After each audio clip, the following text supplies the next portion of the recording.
सुई गैस मां खे ख़बर ॾींदा हलूं निसार अली कुबर जी रिपोर्ट मुताबिक़ शहीद एएसआई अमीर बख्शो सोडर जी जनाज़ा नमाज सुई गैस से लगे गाबर शाख गोठो वाहिद बख्शो सोदड़ो में अदा कई वई। उनमें एसपी खैरपुर डॉक्टर समीउल्लाह सुमरो शहीद एएसआई अमीर बख्शो सोडर जी जनाज़ा नमाज में शिरकत कई। मीडिया से ॻाल्हाईंदे हुन चयो त कंहिंखे बि बख्शो न कंदुसि। खैरपुर ज़िले में को भी नोगो एरिया नाहे। ओताक ते पुलिस मथा हमलो कियो वियो आहे। शहीद एएसआई जे कातिलनि खे कॾहिं बि न छॾींदुसि। उहे वॾेरा हुजनि या पाथारीदार सभिनी जा घर ट्राए पट कंदुसि ऐं सभिनी खे गिरफ़्तार कंदुसि। उन मौक़े ते शहबाज रेंजर्स खैरपुर जे मेजर अमार डीएसपी नौमान ज़फर ऐं ॿिया सीनियर पुलिस अमलदार ऐं इलाइक़े जा सियासी समाजी अॻुवान वॾे अंग में शरीक हुआ। कुछ भी जारी आहे। कुछ इन जे साथारियुनि जी पाथारीदारनि जी जेके पाण खे वॾेरा था सॾाइनि उन्हनि जी बि शनाख्त थी वई आहे।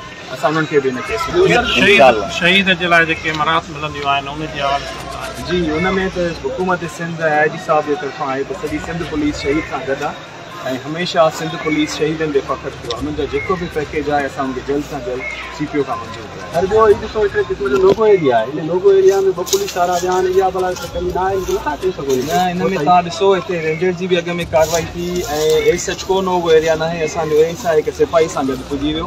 नोगो एरिया वारो कॉन्सेप्ट हुन ज़िले में कंहिंजो बि ख़तमु थियणु खपे आहे लेकिन ख़तमु न थियो आहे त असां तव्हांखे नोगो एरिया वारो एफआईआर जे लाइ असां हुन ते कमु कयूं था। हीअं शहीद जे जनाज़े ते वियासीं हुन खां पोइ एफआईआर बि थींदी ऐं असां मज़ीद रेड्स एफआईआर सरकारी मदद में थींदी या जेको आहे पासन जे हवाले हिन ते असां तव्हांखे बात पेश कीअं आहे मां तव्हांखे मौक़े ते बि तव्हांखे जो पाण में इशू हुयो। असांखे इतला हुयो त कंहिंजी ओताक ते जंहिंमें काई बि आबादी न हुई ओताक जी पोज़ीशन जो इशू हुयो। उते हिकिड़ी पार्टी उते हमलो कयो। असांजो पुलिस वारो एएसआई हिकु सिपाही सां गॾु वञी रिपोर्टिंग करणु आयो त उन्हनि मथां जवाबदार जो हमलो